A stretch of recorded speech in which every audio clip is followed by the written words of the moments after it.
Hello everyone, एक बार फिर स्वागत है आप सभी का अपने यूट्यूब चैनल पर। तो फ्रेंड, जैसा कि आप थंबनेल पे देख ही चुके हो, आज की इस वीडियो में हम डिस्कस करेंगे national commissions and committees of education के कुछ इंपॉर्टेंट क्वेश्चन जो हमने प्रीवियस वीडियोस में डिस्कस किए थे। अब उनका क्विक रिवीजन करने का जो टाइम है वो आ गया आपके एग्ज़ाम के लिए। अब 3 दिन बचे हैं, तो उसके पॉइंट ऑफ व्यू से अब जो रिवीजन सीरीज़ है ये आपके लिए काफ़ी हेल्पफुल साबित होंगी। तो फ्रेंड्स, वीडियो को शुरू करने से पहले अगर आप चैनल पे पहली बार विजिट कर रहे हो तो चैनल को सब्सक्राइब भी जरूर कर दे और बेल आइकन प्रेस करना ना भूले और नोटिफिकेशन ऑन कर दे ताकि मेरे आने वाली हर वीडियो की नोटिफिकेशन आपको मिलती रहे। तो फ्रेंड्स, अगर आप बूस्टर सीरीज़ के तहत सभी कमिश्नर कमेटियां जो हो परचेज़ करना चाहते हो और टीचिंग एप्टीट्यूड और एटीट्यूड के 100 प्रैक्टिस क्वेश्चन जो कि हिंदी लैंग्वेज में होंगे उनको परचेज़ करना चाहते हो तो बस आपने 9816270168 नंबर पे आपने व्हाट्सएप करना है। पेमेंट का जो स्क्रीनशॉट है वो आपने इस नंबर पे सेंड कर देना है। आपको प्रोटेक्टेड पीडीएफ जो है वो प्रोवाइड कर दी जाएंगी। अगर आप इन दोनों में कोई एक ही परचेज़ करना चाहते हो, जैसे आप सभी कमिश्नर कमेटियाँ ही परचेज़ करना चाहते हो या टीचिंग एप्टीट्यूड और एटीट्यूड के 100 प्रैक्टिस क्वेश्चन ही परचेज़ करना चाहते हो, तो उसके लिए आपको मात्र 50 रुपये जो है एक के लिए आपको पेड करने होंगे। कोई अगर आप कोई एक परचेज़ करते हो वो आपकी चॉइस है कि अगर आपकी मर्ज़ी है कि आप दोनों परचेज़ करना चाहो तो आपको ₹100 जो है वो पेड करने होंगे। अगर आप एक परचेज़ करना चाहते हो तो आपको मात्र ₹50 जो है वो आपको पेड करने होंगे। पेमेंट का स्क्रीनशॉट जो है आपने इस नंबर पे सेंड कर देना है।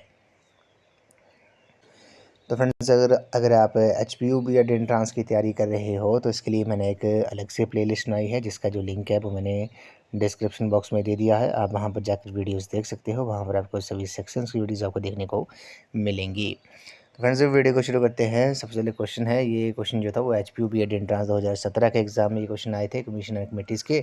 बोला गया है कि the project method was advocated by, परियोजना विधि का जो समर्थन था वे किसने किया था। इंपॉर्टेंट क्वेश्चन है। क्वेश्चन नंबर 91 का जो राइट आंसर है आपका ऑप्शन नंबर ए है, जॉन डीवी जो है इस क्वेश्चन का राइट आंसर है। प्रोजेक्ट मेथड का जो समर्थन था, परियोजना विधि का जो समर्थन था, वे जॉन डीवी ने किया था। ऑप्शन नंबर ए जो है इस क्वेश्चन का राइट आंसर है।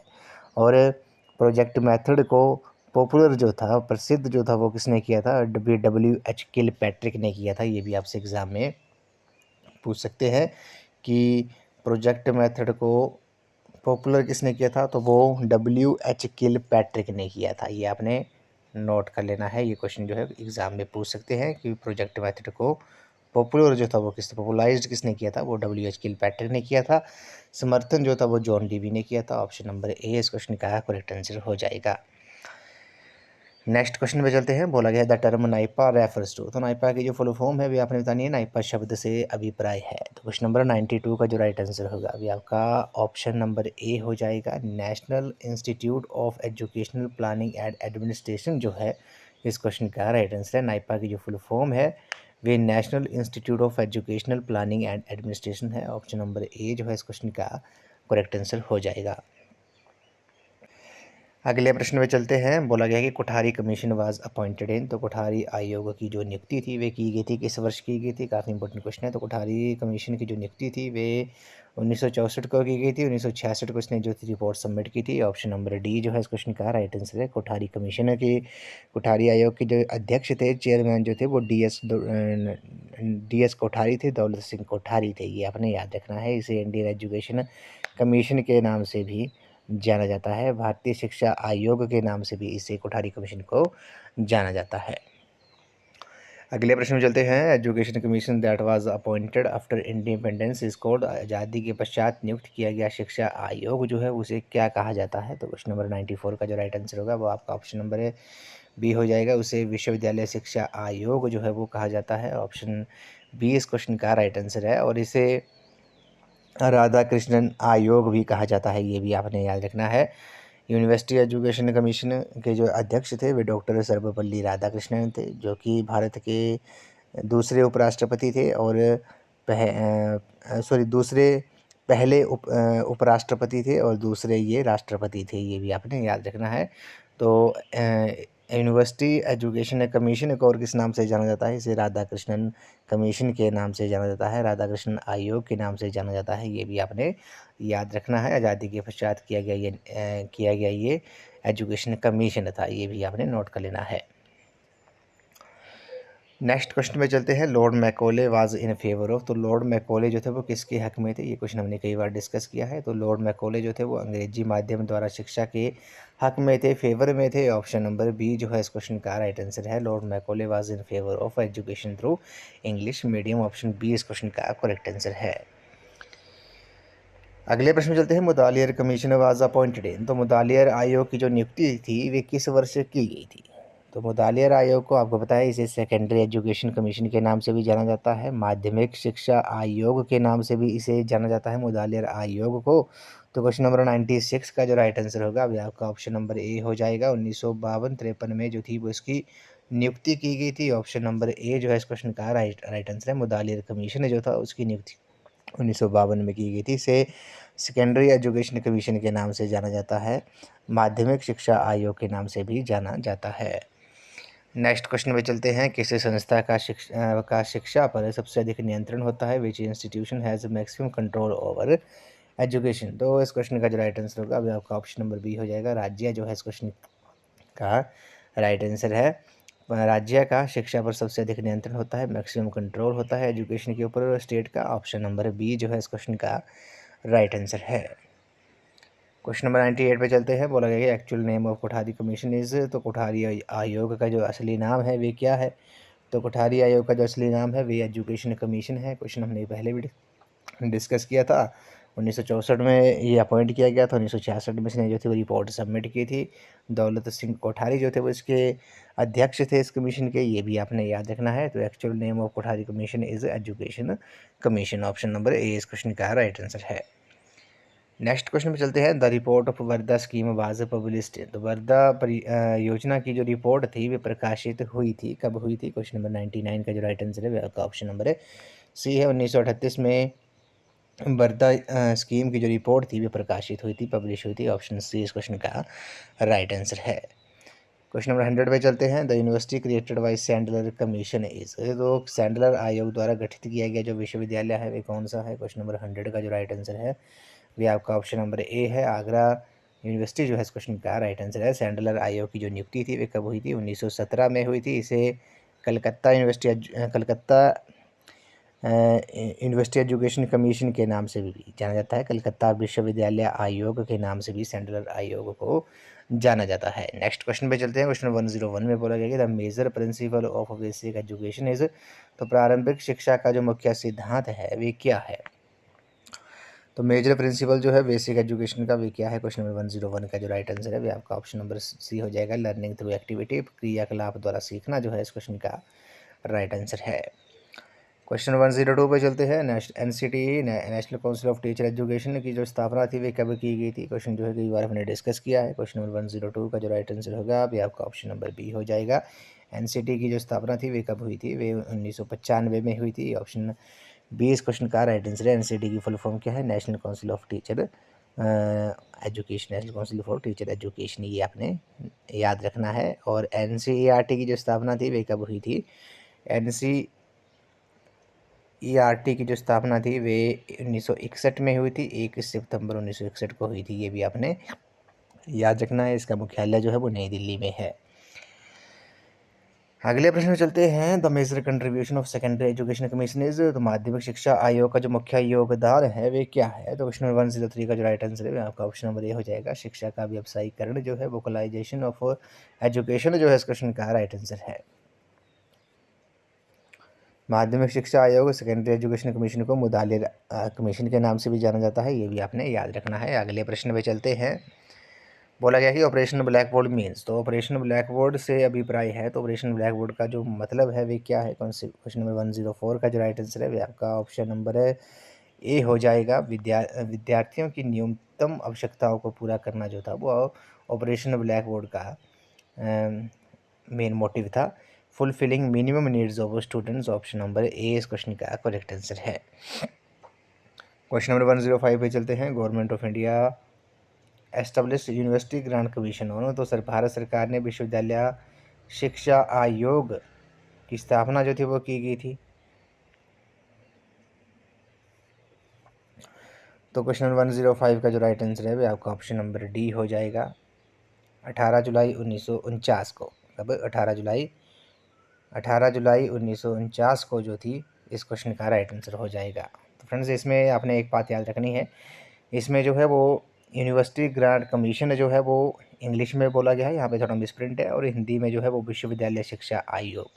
यूनिवर्सिटी एजुकेशन कमीशन जो है यहाँ पे थोड़ा मिसप्रिंट है, यूनिवर्सिटी इनसे यूनिवर्सिटी ग्रांट कमीशन यहाँ पे यूजीसी की बात हो रही है इंग्लिश में, और विश्वविद्यालय शिक्षा आयोग की जो बात हो रही है इसमें यूनिवर्सिटी एजुकेशन कमीशन की बात हो रही है। तो इसमें जो राइट आंसर है वह आपका 18 जुलाई 1949 होगा। यहाँ पे हम विश्वविद्यालय शिक्षा आयोग को लेकर ही चलेंगे, क्योंकि यूजीसी की जो स्थापना जो थी वो 1953 में हुई थी, और 1956 में इसका जो था वो 1953 में इसका एक्ट के तहत इसकी स्थापना हुई थी। 1956 में यूजीसी को जो था वो एक संवैधानिक संवैधानिक बॉडी जो था वो बनाया गया था यूजीसी को 1956 में। 1953 के तहत नियम एक्ट के तहत इसकी स्थापना हुई थी। तो विश्वविद्यालय शिक्षा आयोग की ही बात कर लेते हैं। इसमें ये 18 जुलाई 1949 को ही स्थापना हुई थी, क्योंकि ऑप्शन में जो है वो 1948 और 1949 जो है वो ईयर हैं, तो इसका हम विश्वविद्यालय शिक्षा आयोग को लेकर ही चलेंगे।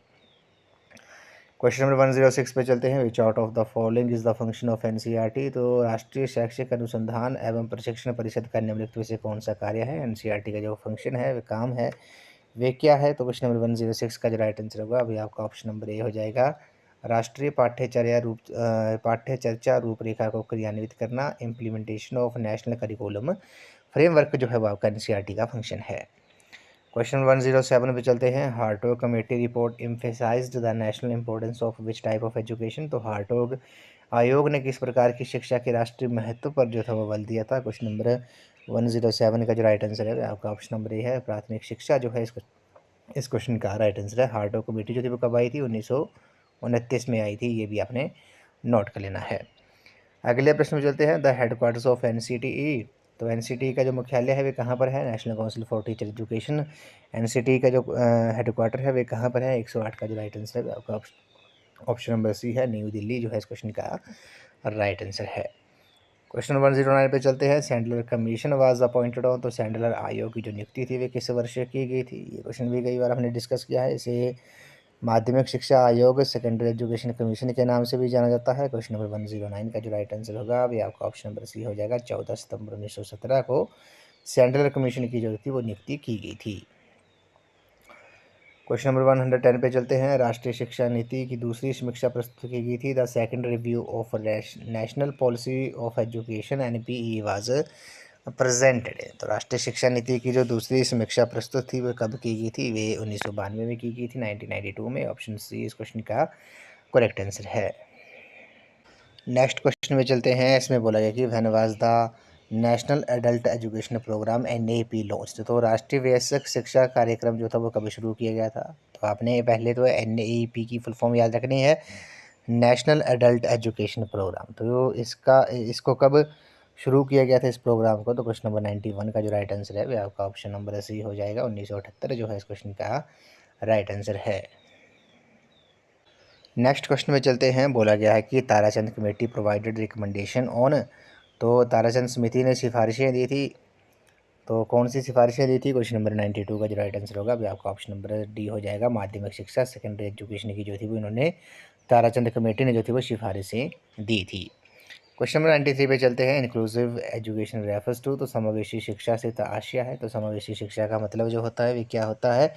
तो इसका जो राइट आंसर है वे आपका ऑप्शन नंबर सी हो जाएगा। विकलांग एवं सामान्य छात्रों को समान शैक्षिक अवसर देना जो है वो इंक्लूसिव एजुकेशन का मतलब होता है। Equal educational opportunities to disabled and normal students. Option number C इस क्वेश्चन का राइट आंसर है।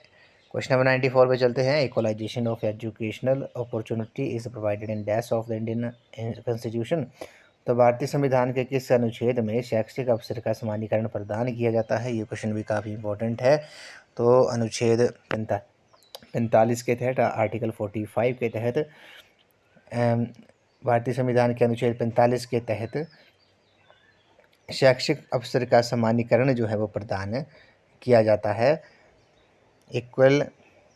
इक्वलाइजेशन ऑफ एजुकेशन अपॉर्चुनिटी जो है वो प्रोवाइड की जाती है आर्टिकल 45 के तहत। क्वेश्चन नंबर 95 पे चलते हैं, मूक स्टैट। तो मूक की आपने फुल फॉर्म बतानी है, मूक से जो आशय है वे क्या है। तो मूक की जो फुल फॉर्म होती है वे आपकी मैसिव ओपन ऑनलाइन कोर्स होती है, ये आपने याद रखना है। मैसिव ओपन ऑनलाइन कोर्स जो है वो आपकी मूक की फुल फॉर्म है। उसके बाद 96 पे चलते हैं, who is the chairman of revised national policy of education committee. तो शिक्षा समिति की संशोधित राष्ट्रीय नीति के जो अध्यक्ष हैं वे कौन हैं। तो क्वेश्चन नंबर 96 का जो राइट आंसर हो जाएगा वे आपका ऑप्शन नंबर ए हो जाएगा, राम मूर्ति जो है इस क्वेश्चन का राइट आंसर है। राम मूर्ति जो थे, आचार्य राम मूर्ति जो थे वो चेयरमैन थे revised national policy of education committee के। ऑप्शन नंबर ए जो है इस क्वेश्चन का राइट आंसर है। क्वेश्चन नंबर 97 पे चलते हैं, एनपी डॉक्यूमेंट्स कंसिस्ट ऑफ। तो एनपी दस्तावेज में निम्नलिखित शामिल हैं, तो कितने पार्ट्स जो है वो शामिल हैं। तो क्वेश्चन नंबर 97 का जो राइट आंसर होगा अभी आपका ऑप्शन नंबर सी हो जाएगा। इसमें 12 पार्ट्स थे, 12 भाग थे एनपी डॉक्यूमेंट्स में। ऑप्शन सी इस क्वेश्चन का राइट आंसर है। क्वेश्चन नंबर 98 पे चलते हैं, according to Wood despatch the medium of instruction should be. तो वुड डिस्पैच के अनुसार अनुदेशन का जो माध्यम है वे कैसा होना चाहिए। तो क्वेश्चन नंबर 98 का जो राइट आंसर है वे आपका ऑप्शन नंबर सी होगा, केवल स्थानीय भाषा जो है इस क्वेश्चन का राइट आंसर है। वुड डिस्पैच जो था वो कब आया था, 1854 में आया था, ये भी आपने याद रखना है। ऑप्शन सी इस क्वेश्चन का राइट आंसर है। क्वेश्चन नंबर 99 पे चलते हैं, Annie Besant inspired the opening of schools in many cities in. तो एनी विसेंट ने कई शहरों में विद्यालय खोलने के लिए प्रेरित किया, कब किया था। क्वेश्चन नंबर 99 का जो राइट आंसर है वह आपका ऑप्शन नंबर ए है। 19वीं शताब्दी के अंत में एनी विसेंट ने कई शहरों में विद्यालय खोलने के लिए जो था वो प्रेरित किया था। एनी विसेंट ने inspired the opening of schools in many cities in end of 19th century. Next question पे चलते हैं, Sankhya theory of education is known as. Sankhya सिद्धांत को शिक्षा के रूप में जाना जाता है। क्वेश्चन नंबर 100 का जो राइट आंसर होगा अभी आपका ऑप्शन नंबर बी हो जाएगा, प्रकृति परिणामवाद जो है इस क्वेश्चन का राइट आंसर है। प्रकृति परिणामवाद, Sankhya theory of education is known as प्रकृति परिणामवाद। ऑप्शन बी इस क्वेश्चन का राइट आंसर है। तो फ्रेंड्स, इन क्वेश्चंस को हमने पहले ही डिटेल में डिस्कस कर लिया है, अब हम इनका सिर्फ क्विक रिवीजन कर रहे हैं ताकि आपको तैयारी जो है वो आपकी थोड़ी तैयारी जो है वो आपकी बेहतर हो जाए रिवीजन से। तो हम इसलिए हम क्विक रिवीजन सीरीज़ लेके आए हैं। इनमें हम क्वेश्चन को थोड़ा डिटेल में डिस्कस नहीं करेंगे, हम इनको क्विक डिस्कस ही करेंगे इनके आंसर्स। अगले प्रश्न में चलते हैं, which thinker has not accepted that the state has an ethical purpose. तो राज्य का एक नैतिक उद्देश्य होता है, किस विचारक ने ये स्वीकार जो था वो नहीं किया था। क्वेश्चन नंबर 101 का जो राइट आंसर है अगस्त। ऑप्शन नंबर डी हो जाएगा, लास्की जो था इस क्वेश्चन का राइट आंसर है। लास्की ने स्वीकार नहीं किया था कि राज्य का एक नैतिक उद्देश्य होता है। ऑप्शन डी इस क्वेश्चन का राइट आंसर है। अगले प्रश्न में बोला गया कि निम्नलिखित में से कौन सा शिक्षा का सलाहकार बोर्ड जो है वो नहीं है। विच of the following is not an advisory board of education. तो क्वेश्चन नंबर 102 का जो राइट आंसर होगा अभी आपका ऑप्शन नंबर बी हो जाएगा, HRD जो है इस क्वेश्चन का राइट आंसर है। ये शिक्षा का सलाहकार बोर्ड नहीं है। ऑप्शन बी इस क्वेश्चन का राइट आंसर है। क्वेश्चन नंबर 103 पे चलते हैं, who heads the committee constituted by government of India to draft the new education policy. तो भारत सरकार द्वारा नई शिक्षा नीति का प्रारूप तैयार करने के लिए समिति के जो प्रमुख हैं वे कौन है। तो क्वेश्चन नंबर 103 का जो राइट आंसर होगा अभी आपका ऑप्शन नंबर बी हो जाएगा। 103 का जो राइट आंसर होगा अभी आपका ऑप्शन नंबर बी हो जाएगा, TSR सुब्रमण्यम जो है इस क्वेश्चन का राइट आंसर है। क्वेश्चन नंबर 104 पे चलते हैं, which act divided legislative powers between the centre and provinces. तो किस अधिनियम के तहत केंद्र व प्रांतों के मध्य वैधानिक शक्तियों को विभाजित किया गया। तो किस एक्ट के तहत किया गया था। क्वेश्चन नंबर 104 का जो राइट आंसर होगा अभी आपका ऑप्शन नंबर ए हो जाएगा, भारत सरकार एक्ट 1935 के तहत, गवर्नमेंट ऑफ इंडिया एक्ट 1935 के तहत केंद्र व प्रांतों के मध्य वैधानिक शक्तियों को जो था वो डिवाइड किया गया था। ऑप्शन नंबर ए जो है इस क्वेश्चन का राइट आंसर है। क्वेश्चन नंबर 105 पे चलते हैं, operation blackboard programme was implemented to improve. तो ऑपरेशन ब्लैक बोर्ड किस कार्यक्रम की गुणवत्ता के लिए जो था वो लागू किया गया था। क्वेश्चन नंबर 105 का जो राइट आंसर है आपका ऑप्शन नंबर बी हो जाएगा, प्राथमिक शिक्षा जो है इस क्वेश्चन का राइट आंसर है। प्राइमरी एजुकेशन इस क्वेश्चन का राइट आंसर है। क्वेश्चन नंबर 106 पे चलते हैं, exclusive education channels of IGNOU is known as. तो इग्नू का विशिष्ट शैक्षिक चैनल जो है वो जाना जाता है वे किस नाम से जाना जाता है? तो इस क्वेश्चन का जो राइट आंसर है वो आपका ऑप्शन नंबर बी हो जाएगा, ज्ञान दर्शन जो है इस क्वेश्चन का राइट आंसर है। इग्नू की जो फुल फॉर्म होती है Indira Gandhi national open university होती है, ये आपने याद रखना है। 1985 में इसकी स्थापना हुई थी, नई दिल्ली में इसका हेडक्वार्टर है। तो इग्नू का जो विशिष्ट शैक्षिक चैनल है वे ज्ञान दर्शन है, ऑप्शन बी इस क्वेश्चन का राइट आंसर है। क्वेश्चन नंबर 107 पे चलते हैं। Which of the following are the objectives of Rashtriya Uchchatar शिक्षा अभियान? तो राष्ट्रीय उच्चतर शिक्षा अभियान जिसे रूसा के नाम से जाना जाता है, निम्नलिखित में से राष्ट्रीय उच्चतर शिक्षा अभियान का जो उद्देश्य है वे क्या है? तो क्वेश्चन नंबर 107 का जो राइट आंसर होगा वे गुणवत्ता संकाय की पर्याप्त उपलब्धता सुनिश्चित करना, ये भी सही है। राज्य सरकार की समग्र गुणवत्ता में सुधार करना, ये भी सही है। मौजूदा स्वायत्त महाविद्यालय के उन्नयन के माध्यम में नए संस्थान बनाना, ये भी ऑप्शन सही है। 3 ऑप्शन सही हैं, तो ऑप्शन नंबर डी इस क्वेश्चन का राइट आंसर है। रूसा की फुल फॉर्म आपने याद रखनी है, राष्ट्रीय उच्चतर शिक्षा अभियान। और ये कब लागू हुआ था? 2013 में, ये आपने नोट करना है। रूसा जो था वो कब स्टार्ट हुआ था? 2013 में ये लागू हुआ था। क्वेश्चन नंबर 108 पे चलते हैं। Which philosopher emphasise on the aesthetic aim of education? किस दार्शनिक ने शिक्षा के सौंदर्यात्मक लक्ष्यों पर जो था वो बल दिया था? क्वेश्चन नंबर 108 का जो राइट आंसर है वे आपका ऑप्शन नंबर बी हो जाएगा, गांधी जी जो है इस क्वेश्चन का राइट आंसर है। गांधी जी ने शिक्षा के सौंदर्यात्मक लक्ष्यों पर जो था वो बल दिया था।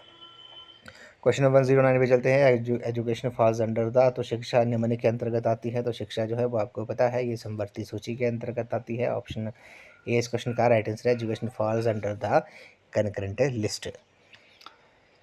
नेक्स्ट क्वेश्चन में चलते हैं। बोला गया कि CIET स्टैंड फॉर, तो CIET स्टैंड फॉर इसकी जो फुल फॉर्म है वे क्या है? क्वेश्चन जो है काफ़ी इंपॉर्टेंट है। क्वेश्चन नंबर 110 का जो राइट आंसर होगा वो आपका ऑप्शन नंबर ए हो जाएगा, central institute for educational technology जो है इस क्वेश्चन का राइट आंसर है। केंद्रीय शिक्षा प्रौद्योगिकी संस्थान जो है वो साइट की CIET की फुल फॉर्म है, central institute for educational technology. Option number A जो है इस क्वेश्चन का राइट आंसर है। अगले प्रश्न में चलते हैं। बोला गया है कि national knowledge commission is headed by? तो राष्ट्रीय ज्ञान आयोग के जो अध्यक्ष हैं वे कौन है? वे श्याम पित्रोदा हैं। ऑप्शन नंबर सी जो है इस क्वेश्चन का राइट आंसर है। अगले प्रश्न में बोला गया है कि which of the following commission suggest silent meditation as a part of moral values? तो क्वेश्चन में बोला गया है कि निम्नलिखित में से किस आयोग ने नैतिक मूल्यों के एक भाग के रूप में मौन ध्यान का जो था वो सुझाव दिया था? क्वेश्चन नंबर 92 का जो राइट आंसर है वह आपका ऑप्शन नंबर डी हो जाएगा, भारतीय शिक्षा आयोग, जिसे कोठारी कमीशन के नाम से जाना जाता है। 1964 में ये अपॉइंट हुआ था और 1966 में जो थी इसने रिपोर्ट जो थी वो अपनी सबमिट की थी। तो भारतीय शिक्षा आयोग ने नैतिक मूल्यों के एक भाग के रूप में मौन ध्यान का जो सुझाव था वो दिया था। क्वेश्चन नंबर 93 पे चलते हैं। शिक्षा और समाज के अन्य हिस्सों के बीच उच्च स्तर की अन्योन्याश्रयता पर बहुत जोर दिया जाता है, जिसका कारण जो है वो नहीं है। तो इसका जो कारण नहीं है वे क्या है? वे मनुष्य की सामाजिक प्रकृति जो है, मैन द सोशल नेचर जो है इस क्वेश्चन का राइट आंसर हो जाएगा। क्वेश्चन नंबर 94 पे चलते हैं। बोला गया है कि the 1968 national policy teacher education adapted by the Indian government led stress on the following aspects of teacher education? तो बोला गया है कि भारत सरकार द्वारा अपनाई गई 1968 की राष्ट्रीय नीति शिक्षक शिक्षा के निम्न पहलुओं पर जोर दिया गया। तो किन पहलुओं पर जो था वो जोर दिया गया था? तो ये शिक्षकों के लिए पर्याप्त परिलब्धियां और शैक्षणिक स्वतंत्रता, एडुकेट इमोलेंस और emoluments and academic freedom for teachers जो है इस क्वेश्चन का राइट आंसर हो जाएगा। क्वेश्चन नंबर 95 पे चलते हैं। The concept of SUPW was क्लूडेटेड बाई? तो SUPW की अवधारणा जो थी वो डैश द्वारा स्पष्ट की गई थी, किस कमेटी द्वारा स्पष्ट की गई थी? क्वेश्चन नंबर 95 का जो राइट आंसर है वो आपका ऑप्शन नंबर सी हो जाएगा, ईश्वर भाई पटेल समीक्षा समिति जो है इस क्वेश्चन का राइट आंसर है। क्वेश्चन नंबर 96 पे चलते हैं। The last important challenge to Indian education today is presented by? तो भारतीय शिक्षा के लिए आज की अंतिम महत्वपूर्ण चुनौती जो है वो किसके द्वारा प्रस्तुत की गई है? तो क्वेश्चन नंबर 96 का जो राइट आंसर होगा अभी आपका ऑप्शन नंबर सी हो जाएगा, जनता की गरीबी, पॉवर्टी ऑफ द मासेस जो है इस क्वेश्चन का राइट आंसर है। क्वेश्चन नंबर 97 पे चलते हैं। The national flagship programme of education SSA aims at? तो बोला गया है कि भारत शिक्षा के राष्ट्रीय प्रमुख कार्यक्रम SSA सर्व शिक्षा अभियान का जो उद्देश्य है वे क्या है? क्वेश्चन नंबर 97 का जो राइट आंसर है वह आपका ऑप्शन नंबर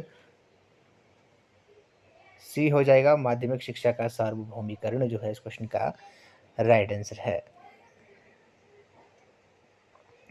फ्रेंड्स इसका जो राइट आंसर होगा आई थिंक ऑप्शन बी होगा। इन दोनों ऑप्शंस में मैं कन्फ्यूज़ हूँ। आई थिंक वैसे इसका जो राइट आंसर होगा प्राथमिक शिक्षा का सार्वभौमिकरण होगा। मैं इसका कन्फर्म करके आपको कमेंट सेक्शन में कमेंट जो हो वो पिन कर दूंगा। अगले प्रश्न में चलते हैं। Refreshers courses for teacher education in secondary level are conducted by. तो माध्यमिक स्तर पर शिक्षक शिक्षा के लिए पुनश्चर्या पाठ्यक्रम निम्न द्वारा जो है वो संचालित किए जाते हैं। तो किसके द्वारा संचालित किए जाते हैं? तो ये राज्य शिक्षा संस्थान द्वारा व स्टेट इंस्टीट्यूट ऑफ एजुकेशन जो है इस क्वेश्चन का करेक्ट आंसर है। क्वेश्चन नंबर 99 पे चलते हैं। NUEPA is concerned with. तो न्यूपा का जो संबंध है वे किससे है? तो न्यूपा का जो संबंध है वे आपका किससे है? तो क्वेश्चन नंबर 99 का जो राइट आंसर होगा वे आपका ऑप्शन नंबर डी हो जाएगा। एजुकेशन प्लानिंग जो है, शैक्षिक योजना जो है इस क्वेश्चन का राइट आंसर है। न्यूपा इज कंसर्न्ड विद शैक्षिक योजना, एजुकेशन प्लानिंग जो है इस क्वेश्चन का करेक्ट आंसर है। ये हमने डिटेल में डिस्कस किया था। न्यूपा की फुल फॉर्म भी हमने डिटेल में डिस्कस की थी जब हमने ये क्वेश्चन पेपर डिस्कस किया था। तो अब हम बस इनके आंसर ही डिस्कस करेंगे क्विक रिवीजन के तहत। क्वेश्चन नंबर 100 पे चलते हैं। बोला गया कि who have signed MOU for recognition of teacher education in special education programme in India.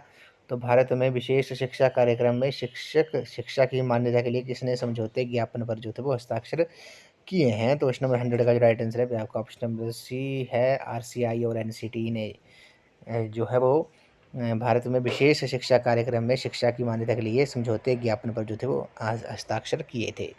Question number 101 पे चलते हैं। निम्नलिखित में से किसने महिला शिक्षा में सुधार के लिए महिला आर्य समाज की स्थापना की थी? Who of the following setup महिला Arya Samaj to improve women education. तो क्वेश्चन नंबर 101 का जो राइट आंसर है वे आपका ऑप्शन नंबर ए है। पंडिता रमाबाई जो है इस क्वेश्चन का राइट आंसर है। पंडिता रमाबाई ने महिला शिक्षा में सुधार के लिए महिला आर्य समाज की जो थी वो स्थापना की थी। क्वेश्चन नंबर 102 पे चलते हैं। One of the following organisation was not associated with national education movement in the earlier 20th century. तो बोला गया है कि 20वीं सदी की शुरुआत में निम्नलिखित संगठनों में से एक राष्ट्रीय शिक्षा आंदोलन से जुड़ा नहीं था। तो कौन कौन जुड़ा नहीं था? क्वेश्चन नंबर 102 का जो राइट आंसर होगा अभी आपका ऑप्शन नंबर डी हो जाएगा। वीरेंद्र कुमार घोष की अनुशीलन समिति जो थी वो राष्ट्रीय शिक्षा आंदोलन से जुड़ी नहीं थी। ऑप्शन डी इस क्वेश्चन का राइट आंसर है। अगले प्रश्न में चलते हैं। Which of the following committee recommended for improvement of teacher education programme. तो बोला गया है निम्नलिखित में से किस समिति ने शिक्षक शिक्षा कार्यक्रम में सुधार के लिए सिफारिश दी थी? क्वेश्चन नंबर 103 का जो राइट आंसर है आपका ऑप्शन नंबर सी है। राममूर्ति कमेटी जो है इस क्वेश्चन का राइट आंसर है। नेक्स्ट क्वेश्चन में चलते हैं। द NEP 2020 रिप्लेस था। तो NEP 2020 निम्न के स्थान पर आई है। तो ये क्वेश्चन काफ़ी इंपॉर्टेंट है। तो किसके स्थान पर आई थी? क्वेश्चन नंबर 104 का जो राइट आंसर है आपका ऑप्शन नंबर ए है। ये राष्ट्रीय शिक्षा नीति 1986 के स्थान पर आई है। नेशनल एजुकेशन पॉलिसी जो है वो 1986 के स्थान पर आई है। ऑप्शन ए जो है इस क्वेश्चन का राइट आंसर है। नेक्स्ट क्वेश्चन में चलते हैं। 105 में बोला गया the main reason for non achievement of full literacy in India. तो भारत में पूर्ण साक्षरता प्राप्त ना होने का जो मुख्य कारण है वे क्या है? तो क्वेश्चन नंबर 105 का जो राइट आंसर है वे आपका ऑप्शन नंबर डी हो जाएगा। लक्ष्य प्राप्त करने की इच्छा की कमी जो है, lack of will to achieve the goal जो है वो भारत में पूर्ण साक्षरता प्राप्त न होने का मुख्य कारण है। क्वेश्चन नंबर 106 पे चलते हैं। What is full form of RPW act 2016। तो बोला गया कि RPWD अधिनियम 2016 का जो पूर्ण रूप है वे क्या है? तो इसका जो राइट आंसर होगा the right of person with disabilities act 2016 हो जाएगा। ऑप्शन नंबर डी जो है विकलांग व्यक्तियों के अधिकार जो है इस क्वेश्चन का राइट आंसर है। ऑप्शन डी इस क्वेश्चन का राइट आंसर हो जाएगा। नेक्स्ट क्वेश्चन पे चलते हैं। What is the another suggested name of children with special needs mentioned in NEP 2020। तो क्वेश्चन में बोला गया है कि NEP 2020 में उल्लेखित विशेष आवश्यकता वाले बालकों का एक अन्य सुझाया गया जो नाम है वे क्या है? वे दिव्यांग बालक है। ये आपने याद रखना है। अभी नहीं विकलांग जो है वो नहीं कहा जाता है, अभी नहीं दिव्यांग जो है वो कहा जाता है। NEP 2020 में उल्लेखित विशेष आवश्यकता वाले बालकों को एक अन्य सुझाया गया ये नाम है दिव्यांग बालक। नेक्स्ट क्वेश्चन बोल के the idea of basic education is propounded by. तो बेसिक शिक्षा का जो विचार था वो किसके द्वारा प्रतिपादित किया गया था? क्वेश्चन नंबर 108 का जो राइट आंसर है वो आपका ऑप्शन नंबर सी है। महात्मा गांधी जो है इस क्वेश्चन का राइट आंसर है। आइडिया ऑफ बेसिक एजुकेशन जो था वो दिया गया था किनके द्वारा प्रतिपादित किया गया था? महात्मा गांधी द्वारा। ऑप्शन सी इस क्वेश्चन का राइट आंसर है। क्वेश्चन नंबर 109 पे चलते हैं। National council of educational research and training was established in. तो राष्ट्रीय शैक्षिक अनुसंधान और प्रशिक्षण परिषद जिसे NCERT के नाम से जाना जाता है, इसकी जो स्थापना दिवस कब की गई थी? वर्ष 1961 में की गई थी। एग्जैक्ट डेट जो है वो आपकी 1 सितंबर 1961 है, ये आपने नोट कर लेना है। तो ऑप्शन नंबर ए इस क्वेश्चन का राइट आंसर है। इस वीडियो को ये लास्ट क्वेश्चन है। State expenditure of 6% of GDP was recommended by. तो जीडीपी के 6% के राज्य व्यय की सिफारिश किसके द्वारा की गई थी? तो क्वेश्चन नंबर 110 का जो राइट आंसर होगा अभी आपका ऑप्शन नंबर ए हो जाएगा। कोठारी आयोग जो है इस क्वेश्चन का राइट आंसर है। जीडीपी के 6% के राज्य व्यय की सिफारिश जो थी वो कोठारी कमीशन द्वारा जो थी वो की गई थी। ऑप्शन नंबर ए जो है इस क्वेश्चन का राइट आंसर है। कोठारी कमीशन जो था वो 1964 में ये अपॉइंट किया गया था और 1966 में जो थी उसने अपनी रिपोर्ट जो थी वो सबमिट की थी। तो फ्रेंड्स आज की इस वीडियो में बस इतना ही। आज हमने national commissions and committees of education के कुछ इंपॉर्टेंट क्वेश्चन, करीब हमने 60 क्वेश्चन जो है इस वीडियो में डिस्कस किए, जो हमने प्रीवियस वीडियो में डिटेल में डिस्कस की थी। अब रिवीजन सीरीज़ के तहत इनको हम क्विक रिवीजन करेंगे इनका, तो जो कि आपको एचपीयू बीएड एंट्रांस 2024 के एग्ज़ाम में ये क्वेश्चन जो होंगे वो आपको काफ़ी हेल्पफुल साबित होंगे। आपके एग्ज़ाम के लिए 3 दिन बचे हैं, तो अब आपने जितना पढ़ा है अब एक्स्ट्रा पढ़ने की ज़रूरत नहीं है। जितना आपने पढ़ा है बस उसको ही आपने मल्टीपल टाइम जो है वो आपने रिवाइज़ करना है। तो फ्रेंड्स अगर आप सभी कमीशन और कमेटियाँ जो है परचेज़ करना चाहते हो, जितने भी कमीशन और कमेटियाँ हैं आज़ादी से पहले और आज़ादी के बाद आज तक जितनी भी, तो बस आपने 9816270168 नंबर पर आपने व्हाट्सएप करना है। और मात्र आपने कमीशन और कमेटी के लिए अगर आपने परचेज़ करनी है, मात्र आपको 50 रुपये जो है पेड करने होंगे और पेमेंट का स्क्रीनशॉट जो है आपने इसी नंबर पे सेंड कर देना है। अगर आप टीचिंग एप्टीट्यूड और एप्टीट्यूड के 100 प्रैक्टिस क्वेश्चन जो कि हिंदी लैंग्वेज में है वो भी परचेज़ करना चाहते हो, तो उसके लिए भी आपको मात्र 50 रुपये जो है पेड करने होंगे। दोनों परचेज़ करने हैं आपने, टीचिंग एप्टीट्यूड और एप्टीट्यूड के 100 प्रैक्टिस क्वेश्चन और national commission and committees of education के भी, तो आपको मात्र 100 रुपीज़ पेड करने होंगे। अगर आप इन दोनों में से कोई एक परचेज़ करना चाहते हो तो उसके लिए मात्र आपको 50 रुपये जो है वो पेड करने होंगे। बस आपने इस नंबर पे स्क्रीनशॉट जो है वो आपने सेंड कर देना है। तो फ्रेंड्स आज की इस वीडियो में बस इतना ही। आई होप आपको वीडियो पसंद आई होगी, तो वीडियो को लाइक शेयर एंड कमेंट जरूर कर दें और चैनल को सब्सक्राइब भी जरूर कर दें। तो थैंक यू फ्रेंड्स।